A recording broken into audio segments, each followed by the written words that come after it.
हाँ भाई दोस्तों, राधे राधे, सबको प्रणाम, सबको नमस्ते, सबको मेरा नमस्कार। शॉर्ट क्लासेस के ऊपर अपन चर्चाएं कर रहे थे दोस्तों। छोटी क्लासेस जो है अपन बना रहे थे और शॉर्ट क्लासेस में जो है दोस्तों अपन ने पहले अधिगम के नवाचार वगैरह की अपन ने बात कर ली है। आज पुरस्कार और योजनाओं को लेकर भी मैं आपको थोड़ी शॉर्ट क्लासेस बना देता हूं ताकि आपको क्या क्या चीजें याद रखनी वो आपको याद रह जाएगी। पीडीएफ में थोड़ी सी पुरानी वाली यूज करता हूं तो आपको हो सकता है कि थोड़ी दिखने में समस्या हो, तो ध्यान से सुनिएगा और सुन करके एक बार उतार लीजिएगा, फिर उसी को बार बार पढ़िएगा। पीडीएफ में आपको अवेलेबल करवा दूंगा। तो आज पढ़ेंगे अपन प्रमुख योजनाएं, प्रमुख पुरस्कार जो शिक्षा के अंतर्गत छात्रों के हित के लिए बनाए गए हैं, उसके बारे में अपन बात करेंगे दोस्तों। चलिएगा, सबसे पहले अपन बात करते हैं दोस्तों सबसे मोस्ट कार्यक्रम की, जिसका नाम है बालिका शिक्षा फाउंडेशन। भाई क्या नाम है दोस्तों? सबसे पहला कार्यक्रम जो अपना रहेगा उसका क्या नाम है दोस्तों? बालिका शिक्षा फाउंडेशन। भाई क्या नाम है? बालिका शिक्षा फाउंडेशन। भाई क्या नाम है दोस्तों? बालिका शिक्षा फाउंडेशन। बालिका शिक्षा फाउंडेशन क्या चीज है दोस्तों? बालिकाओं को शिक्षा की गुणवत्ता में सुधार लाने के लिए, जेंडर गैप को कम करने के लिए, लैंगिक भेदभाव को समाप्त करने के लिए, बालिका की शिक्षा को बढ़ावा देने के लिए, बालिका शिक्षा को प्रोत्साहन देने के लिए, बेटी बचाओ का प्रोत्साहन देने के लिए, बेटियों की जिम्मेदारी उठाने के लिए, परिवार के ऊपर बेटियों का बोझ कम करने के लिए एक फाउंडेशन चलाया गया था जिसका नाम था बालिका शिक्षा फाउंडेशन। भी इसकी शुरुआत होती है आपके 30 मार्च 1995 राजस्थान दिवस के दिन। राजस्थान दिवस 30 मार्च को मनाया जाता है। 30 मार्च के 1995 में राजस्थान दिवस की क्या होती है दोस्तों? शुरुआत होती है ना। इसका मुख्यालय आपके जयपुर में खोला गया है, जो शिक्षा संकुल परिसर के अंतर्गत। भाई कहां खोला गया? आपके शिक्षा संकुल परिसर जयपुर के अंतर्गत खोला गया दोस्तों।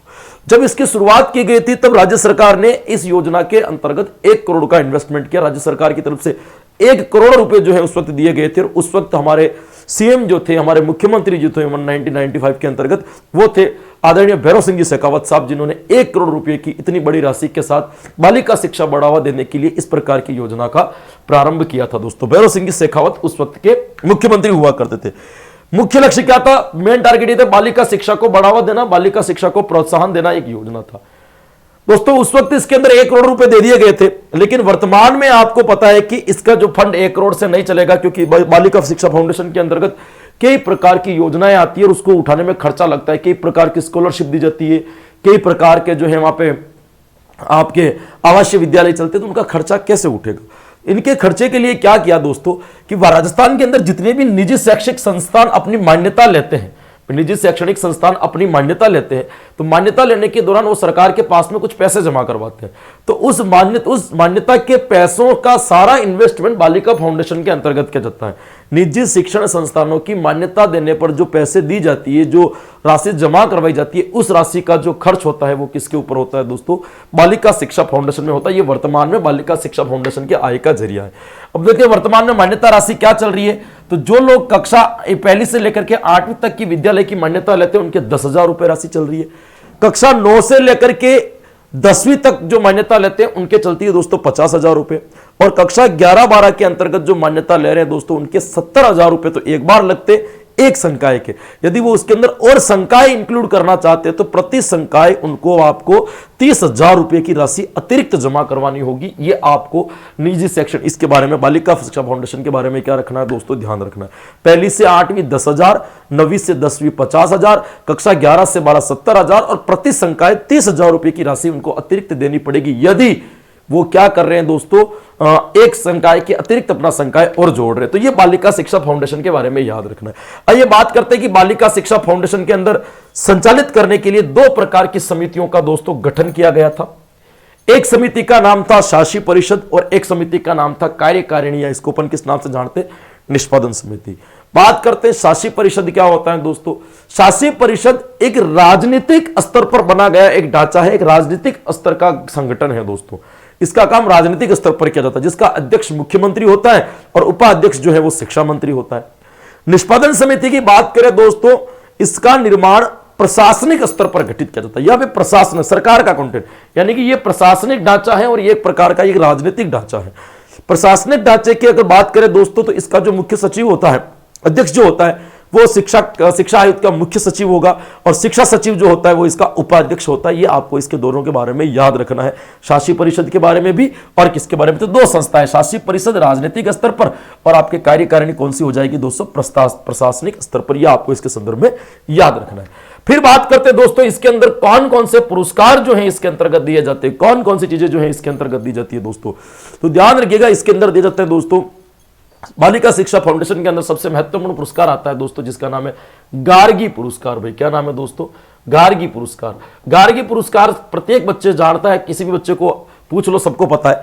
1907 और 1908 में इसका प्रारंभ किया गया था। सन पूछ ले तो 1998 में इसकी शुरुआत हुई थी। इसमें कोई चयनित वर्ग की बालिकाएं या वगैरह कोई बालिकाएं नहीं आएगी दोस्तों, ये इसमें केवल सभी वर्ग की बालिकाएं आ सकती है जिसने 10वीं कक्षा में 75% से अधिक अंक प्राप्त किए हो। ऐसी बालिकाओं को सरकार की तरफ से अनुदान के रूप में 6,000 रुपए की राशि प्रदान की जाती है दोस्तों। ध्यान रखिएगा, गार्गी पुरस्कार के अंतर्गत प्रत्येक वर्ग की बालिका जिसने कक्षा 10 में 75% से अधिक अंक प्राप्त किया हो, उन बालिकाओं को 6,000 रुपए की राशि प्राप्त दी जाती है। पहले यह राशि 2 स्टेप में दी जाती थी। जब बालिका पास होकर के 11वीं क्लास में जाती तो उसको 3,000 रुपए मिलते, 12वीं क्लास में जाती तो 3,000 रुपए और मिलते। लेकिन वर्तमान में यह राशि 6,000 रुपए एक मुश्त दी जाती है, एक ही बार में यह राशि प्रदान की जाएगी। ये आपको इसके संदर्भ में क्या रखना है दोस्तों, ध्यान रखना है कि अनुदान राशि 6,000 रुपए एक मुश्त में दी जाती है दोस्तों। वर्तमान में एक मुश्त 6,000 रुपए, पहले 3,000 रुपए दिए जा रहे थे। यह पुरस्कार आपको पता हो तो प्रतिवर्ष बसंत पंचमी के दिन दिया जाता है दोस्तों। कब दिया जाता है, प्रतिवर्ष जो दिया जाता है वो कब दिया जाता है दोस्तों, बसंत पंचमी के दिन यह पुरस्कार दिया जाता है। प्रत्येक जिला मुख्यालय और पंचायत स्तर पर जो है बालिकाओं को चेक वितरित किए जाते हैं। इसका वित्त पोषण जो करती है, जो सरकार जो पैसा देती है, इसका वित्त पोषण कौन करती है, इसका पैसा कौन देती है दोस्तों, इसका पैसा देती है निदेशालय माध्यमिक शिक्षा द्वारा जो है इसका पैसे दिए जाते हैं। यह आपको ध्यान रखना है। कोविड-19 के दौरान 2020-21 में 75% की जगह 90% अंक वालों को गार्गी पुरस्कार दिया गया था, लेकिन वर्तमान में वापस कितने कर दिए, आपके 75% कर दिए। ये भी एक नोट डाल करके आपको इसके संदर्भ में याद रखना भाई। क्लियर। एक और आती है दोस्तों जिसको अपन कहते हैं आपकी बेटी योजना। भाई कौन सी बेटी है दोस्तों, आपकी बेटी योजना चलाई गई थी आपके 2004-5 में। इसकी क्या होती है दोस्तों, शुरुआत होती है। ऐसी बालिकाएं जो गरीबी रेखा से नीचे अपना जीवन यापन कर रही है, या उनके अभिभावक नहीं है, माता पिता नहीं है, या माता या पिता में से कोई एक नहीं है, ऐसी बालिका को 1ली से 12वीं तक प्रत्येक कक्षा में प्रथम वरीयता प्राप्त करने पर, कौन सी वरीयता, प्रथम कक्षा में प्रथम वरीयता प्राप्त करने पर, पूर्व में है ना पहले जो दी जाती थी, 1ली से 8वीं वाले को 1,100 रुपए और 9 से 12वीं तक की बालिकाओं को 1,500 रुपए दिए जाते थे पहले, है ना। लेकिन आपको इस चीज के अंदर ध्यान रखना है दोस्तों, 24 नवंबर 2019 से, है ना, आपके राजस्थान के जो शिक्षा मंत्री थे उस वक्त डोडासरा जी, इन्होंने इनके अंदर 1,000 रुपए की राशि बढ़ा दी। यानी कि 1ली से 8वीं वाले को 2,100 रुपए दिए जाएंगे और 9वीं से 12वीं वाले को कितने रुपए दिए जाएंगे, 2,500 रुपए। कौन सी योजना के तहत, आपकी बेटी योजना। दो योजना अलग अलग है, आपकी बेटी योजना, मुख्यमंत्री बेटियां, ये दोनों योजनाएं अलग अलग है दोस्तों, ध्यान रखना। ये आपकी बेटी योजना की बात है कि पैसे गरीबी निका से जीवन नीचे यापन करने वाली या जिनके अभिभावक न हो, ऐसी बालिकाएं यदि कक्षा में प्रथम वरीयता प्राप्त करती है तो उनको 1ली से 8वीं तक 2,100 रुपए और 9वीं से 12वीं तक जो है दोस्तों, है ना, 2,500 रुपए की राशि प्रदान की जाएगी, जो पहले 1,100 और 1,500 रुपए हुआ करती थी। क्लियर। इसके बाद में अपन बात करते हैं दोस्तों, एक योजना और आती है बालिका शिक्षा फाउंडेशन के अंतर्गत, जिसको अपन जानते हैं दोस्तों बालिका शिक्षा प्रोत्साहन योजना या बालिका शिक्षा प्रोत्साहन पुरस्कार। शुरुआत इसकी 2008-9 के अंतर्गत की जाती है। ये ऐसी बालिकाओं को दी जाती है जो आर्थिक रूप से अक्षम है दोस्तों, जिनकी आर्थिक स्थिति बहुत ही ज्यादा कमजोर है। ऐसी बालिकाएं यदि 12वीं कक्षा के अंतर्गत 75% से अधिक अंक लेकर के आती है तो इनको सरकार की तरफ से 5,000 रुपए का क्या दिया जाता है दोस्तों, अनुदान दिया जाता है। एक बार वार्षिक अनुदान एक बार दिया जाएगा, 5,000 रुपए एक मुश्त दिए जाते हैं यदि 12वीं क्लास के अंदर वो 75% लेकर। गार्गी पुरस्कार में 10वीं तक, दोनों में क्या है दोस्तों, ये 12वीं में 75% लाने पर आर्थिक रूप से पिछड़ी बालिकाओं को दिए जाएंगे 5,000, गार्गी पुरस्कार में 10वीं में लाने पर आपको दिए जाएंगे प्रत्येक बालिका, इसमें कोई चयनित आर्थिक वगैरह नहीं, गार्गी पुरस्कार किसी को भी मिल सकता है ना दोस्तों। क्लियर। वो भी बसंत पंचमी को दिया जाता है, और ये भी कब दिया जाता है दोस्तों, बसंत पंचमी के दिन दिया जाता है। ये आपको ध्यान रखना है भाई। एक आता है दोस्तों आपके आर्थिक अक्षमता युक्त बालिकाओं हेतु आर्थिक सबलता पुरस्कार। ऐसी शारीरिक, ऐसी बालिकाएं जो शारीरिक रूप से अक्षम है ना, शारीरिक किसी भी अलग प्रकार की विकलांगता है, शैक्षिक विकलांगता को छोड़ करके किसी भी कारण से अक्षम है, तो ऐसी बालिकाओं को 9वीं से 12वीं तक यदि वो बालिकाएं सरकारी विद्यालय में पढ़ती है तो उनको आर्थिक सहयोग के रूप में 2000 रुपए जो है प्रतिवर्ष इनका दिया जाता है दोस्तों। और इसका वित्त पोषण जो करती है वो बालिका शिक्षा फाउंडेशन करती है। तो निजी विद्यालय से जो पैसे आते हैं उन पैसों के माध्यम से इन बालिकाओं को ये पैसे दिया जाता है। 2004-5 में इसकी क्या हो गई थी, आपकी शुरुआत हो गई थी, ये याद रखना। ये सारी योजनाएं आपके बालिका शिक्षा फाउंडेशन के अंतर्गत ही चलती है भाई, याद रह जाएगा। एक आती है दोस्तों आपके मुख्य बधिर बालिक आर्थिक सबलता योजना। ऐसी बालिकाएं जो शैक्षिक विकलांगता है, शैक्षिक विकलांगता 3 प्रकार की होती है, जो देख नहीं पाते, जो बोल नहीं पाते, जो सुन नहीं पाते, इनको अपन कहते हैं शैक्षिक विकलांगता। तो जो बालक शैक्षिक विकलांग है, ऐसे बालकों के लिए 2005-6 में ये योजना शुरू की गई थी। 1ली से 12वीं तक अध्ययन करने वाली बालिकाओं को 2000 रुपए दिया जाएगा और इसका भी वित्त पोषण कौन करेगा, बालिका शिक्षा के द्वारा। दोनों एक ही बात है दोस्तों, सेम कंडीशन है ना। इधर भी क्या है आपके सेम, ये 2005 से में शुरुआत, क्योंकि कभी कभी क्या होता है इन सन में बहुत दिक्कत है, हम लोग शारीरिक अक्षमता वाले को भी 2005 समझते हैं और मुख्य बधिर वाले को भी 2005-6 समझते हैं। शारीरिक अक्षमता 2004-5 में शुरू हुई थी, ये 5-6 में शुरू हुई थी। दोनों बात, इसमें सामान्य विकलांग भी आते हैं, इसमें केवल मुख्य बधिर, बात एक ही है, दोनों एक ही। सभी प्रकार के विकलांग बालिकाओं को या आर्थिक रूप से अक्षम बालिकाओं को मिल रही है, दोनों से आपको ध्यान रखना भी। फिर आती है दोस्तों एक योजना आती है जिसका नाम है हमारी बेटियां योजना, मुख्यमंत्री हमारी बेटियां योजना। योजना का क्या नाम है, मुख्यमंत्री हमारी बेटियां योजना। ये प्रत्येक जिले में 2 मेधावी छात्राओं को दिया जाता है, जो कक्षा 10वीं बोर्ड के अंदर जो सबसे इंटेलिजेंट 2 बालिकाओं को दिया जाता था। पहले 66 बालिकाओं को देते थे, लेकिन 2018-19 के अंतर्गत प्रत्येक जिले में 2 बालिकाएं एक और कर दी, एक तो अनाथ बालिका और एक बीपीएल परिवार से जुड़ी हुई। एक तो अनाथ और एक बीपीएल परिवार से जुड़ी हुई बालिकाओं को भी यह पुरस्कार दिया जाएगा। तो पहले 66 थे, अब 66 और 66 कितने हो गए आपके 132। आपको ध्यान रखना है भाई, इसके अंदर क्या पैरामीटर है, 75% से अधिक अंक लाने पर यह पुरस्कार दिया जाएगा। 75% जो अधिकतम लेकर के आएगा, न्यूनतम पारा कम से कम 75 होना चाहिए, 75 से अधिक लाने पर भी। मान लीजिए किसी बच्चे के 75 से ऊपर किसी जिले में बने ही नहीं परसेंटेज 10वीं बोर्ड के अंतर्गत, तो ये पुरस्कार किसी को भी नहीं दिया जाएगा, ध्यान रखना। 11वीं-12वीं में अध्ययन है तो इनको क्या दिए जाएंगे आपके 15,000 रुपए। इस बालिकाओं को जब वो 11वीं और 12वीं क्लास में पढ़ेगी तब तो दिए जाएंगे 15,000 रुपए। और यदि 11वीं-12वीं के अंदर वो इस प्रकार की कोई शिक्षा करती है, व्यवसायिक शिक्षा, कोचिंग, खेल, हॉस्टल आदि इस प्रकार की यदि कोई शिक्षा करती है तो उनके लिए उनको कितनी राशि दी जाएगी दोस्तों, 1 लाख रुपए की राशि दी जाएगी।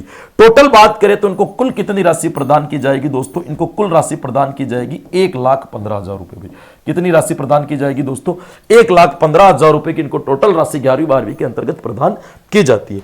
यदि यही बालिकाएं आगे जाकर के आपके स्नातक स्तर की पढ़ाई करती है, कौन से स्तर की दोस्तों, स्नातक स्तर की पढ़ाई करती है, तो स्नातक स्तर की बालिकाओं के लिए क्या होगा दोस्तों, इनको अध्ययन के लिए दिए जाएंगे आपके 25,000 रुपए। अध्ययन के लिए कितने दिए जाएंगे दोस्तों, 25,000 रुपए। और व्यावसायिक शिक्षा या फिर अपन यूं कह सकते हैं कि किसी प्रकार का खेल, कोचिंग आदि किसी प्रकार का कोई प्रशिक्षण वगैरह लेती है, इसके लिए इन बालिकाओं को दिए जाएंगे दोस्तों 2 लाख रुपए। कुल बात करें दोस्तों, कुल कितना दिया जाएगा इनको, तो कुल दिया जाएगा आपके 2.25 लाख रुपए की राशि जो है इन बालिकाओं को प्रदान की जाएगी। ये आपको इसके संदर्भ में क्या रखना है दोस्तों, याद रखना है। तो 11वीं-12वीं में 1,15,000 और स्नातक स्तर पर जाने पर इनको 2,25,000 रुपए की राशि प्रदान की जाती है। बात करते हैं एक और योजना आती है दोस्तों जिसका नाम है आपके विदेश स्नातक स्तर की शिक्षा, जिसकी शुरुआत जो है आपके 2010-11 के अंतर्गत की गई थी।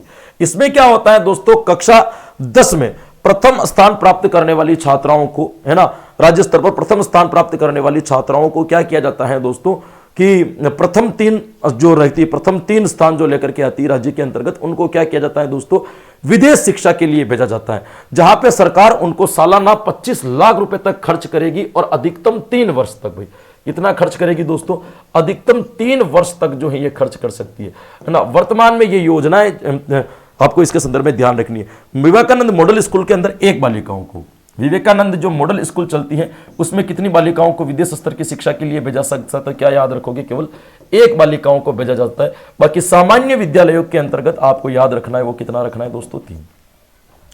चलते हैं आगे। एक आपकी योजना और आती है बालिका शिक्षा फाउंडेशन के अंतर्गत, जिसका नाम है दोस्तों इंदिरा प्रियदर्शिनी योजना, जिसकी शुरुआत 2010-11 में हुई थी, लेकिन 2017-18 में इस योजना का नाम बदल करके क्या रख दिया था दोस्तों, पद्माक्षी योजना। भाई क्या नाम रख दिया था, पद्माक्षी योजना। लेकिन 24 नवंबर 2019 को उसका पूरा पुनः नाम क्या कर दिया गया था, आपकी इंदिरा प्रियदर्शनी कर दिया गया था। जिले में प्रथम स्थान प्राप्त करने वाली बालिकाओं को यह योजना, जिले के अंदर जो पूरे डिस्ट्रिक्ट में जो पहला स्थान लेकर के आती है उन बालिकाओं को यह पुरस्कार दिया जाता है। कक्षा 8, 10 और 12 के अंतर्गत यह दिया जाएगा। पहले 10, 12 में था, 8 में भी है।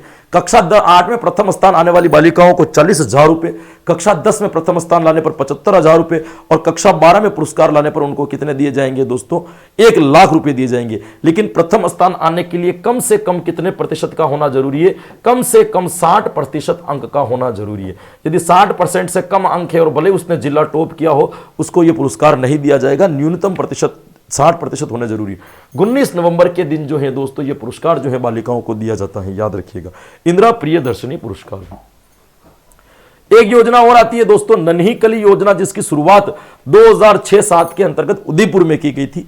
एसटी वर्ग की ऐसी बालिकाएं, अनुसूचित जनजाति की ऐसी बालिकाओं को कक्षा 1 से 8वीं तक पढ़ने के लिए 1800 रुपए की सहायता दी जाती थी प्रति वर्ष। इन बालकों को दोस्तों ध्यान रखिएगा, ये विद्यालय और मदरसा, सरकारी मदरसे और सरकारी स्कूल दोनों के अंदर संचालित थे। इनके सहयोग एक संस्था करती है जिसका नाम है केसी महिंद्रा ट्रस्ट उदयपुर में, जिसके संयोजक जो है वो आनंद जी मिश्रा है, आनंद महिंद्रा है। इन आनंद जी महिंद्रा ने जो है इस कार्यक्रम को शुरुआत किया था जिसका नाम था नन्ही कली योजना। देखिएगा एक योजना और आती है जिसका नाम है एपीजे अब्दुल कलाम व्यक्तित्व विकास योजना, जिसकी शुरुआत 2022-23 के अंतर्गत की गई थी। भाई कब की गई थी, 2022-23 की। ऐसे बच्चे जो मेधावी है या किसी सांस्कृतिक गतिविधि के अंतर्गत बहुत एक्सपर्ट है, कल्चरल एक्टिविटी में बहुत होनहार है, इन बालकों को 10 दिन के लिए अन्य राज्यों में टूर के लिए भेजा जाएगा, जिसमें वो अन्य राज्य की संस्कृति को समझ करके आएंगे। इनका लक्ष्य क्या था दोस्तों, है ना, देश की धरोहर को बचाना, सांस्कृतिक रक्षा करना, साहित्यिक परिचय करवाना और बालकों को पुस्तकीय ज्ञान से हट करके कुछ व्यवहारिक ज्ञान कराने के उद्देश्य से ये योजनाएं चलाई गई थी, जिसका नाम था एपीजे अब्दुल कलाम व्यक्तित्व विकास योजना दोस्तों। उसके बाद में एक योजना और आती है दोस्तों, क्या हो गया, जाम हो गया भाई, अब्दुल कलाम योजना। ये आपके, क्या बात है यार, चल तो रहा है। इसके बाद में एक आती है दोस्तों आपके, कहां गई ये, इसके बाद में आता है दोस्तों आपके विद्यार्थी दुर्घटना बीमा योजना। 14 नवंबर 1996 को राज्य सरकार ने बीमा विभाग के द्वारा इसको शुरू की गई थी, जिसमें बालकों के 1 लाख रुपए का बीमा होता है। इसके अंदर समस्त राजकीय विद्यालय के अलावा समस्त राजकीय जितने भी फाउंडेशन से चलने वाले आवासीय विद्यालय हैं वो भी इसके अंदर इंक्लूड होंगे दोस्तों। इनकी पहले प्रीमियम राशि ली जाती थी, बालकों से 10 रुपए और लड़कियों से 5 रुपए लिए जाते थे।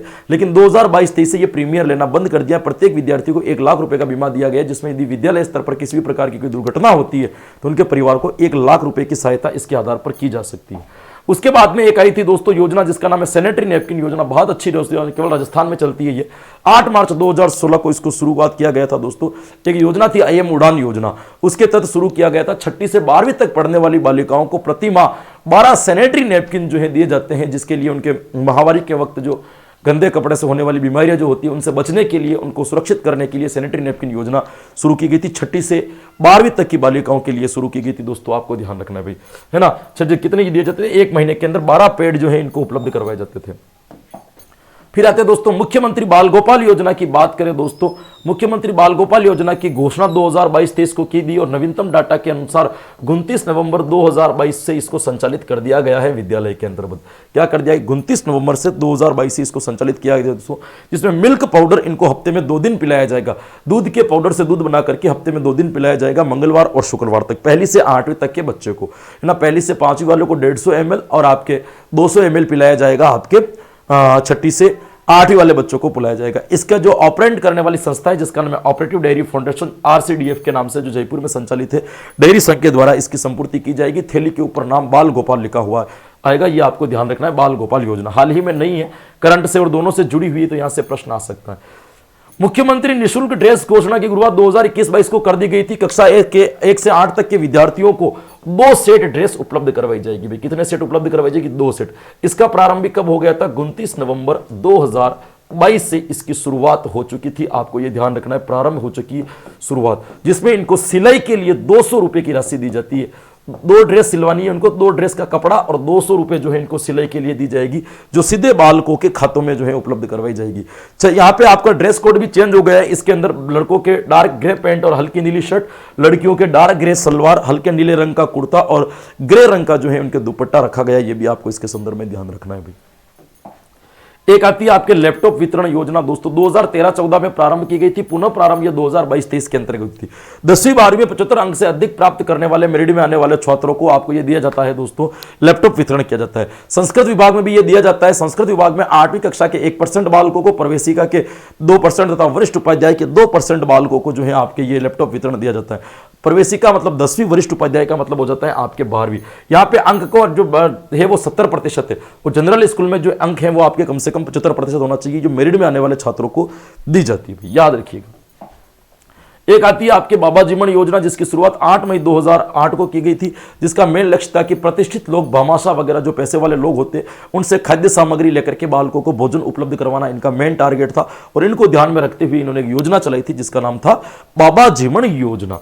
उसके बाद में एक आपके योजना आती है दोस्तों जिसका नाम है निशुल्क पाठ्य पुस्तक वितरण योजना। 2004-05 में इसका क्या किया गया था दोस्तों, प्रारंभ किया गया था। सन 2004-05 में यह प्रारंभ हुई थी।